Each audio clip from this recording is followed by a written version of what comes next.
Sa tingin nyo, lalabas din si Senator Cheese ng kanyang sariling video? Hindi ko alam to, eh. ano? Kasi in my view, prospective pa eh. Wala naman nagsasalitang kasama si Cheese, kundi yung ating ombudsman. Hindi ko alam kung anong agenda sapagkat alam naman nating lahat na yung ombudsman natin ngayon ay tuta ng Malacanang. Friendly Jess, Hindi Attorney ko Jess. friend yun! Si Boying ay 1980 pa ay kilala ko na. Ang tatay ko ay board member ng kanyang ama sa Cavite, si Johnny Remulla. Yes. Nasa AB ako, nasa College of Law na siya. Wow, And so- we would meet all the time. Ewan ko kung ano nangyari dito kay Boying, kung bakit noong Inuna naging si ganyan. Speaker at Hindi, hindi si parang Cheese. lumaki yung ulo eh. Nung naging ombudsman. Oh, hindi, nung nadikit kay Marcos, nung naging Secretary of Justice, kitang-kita ko yung pagbabago sa personalidad. Mabait yan Pero dati mabalik. eh. Wait.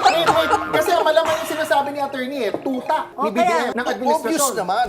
Kasi kita mo, bakit ipipilit ka? With all the flack, with all the opposition, meron pa mga kaso. They change rules in the middle of the game na pagka may demanda ka, ay hindi ka pwedeng Sa JBC. i-consider. Yes. Gumawa sila ng memorandum na hindi automatically Nung May. docketed yung mga ganong demanda. Hindi, tsaka na-pull out. It was Na-pull out, applied yes. retroactively. Oo. Na-issuean siya ng clearance. Na-issuean bigla ng ombudsman. clearance. So, Pero at at na-pull least- out yung Oo. sa kanya, pagkakadakit.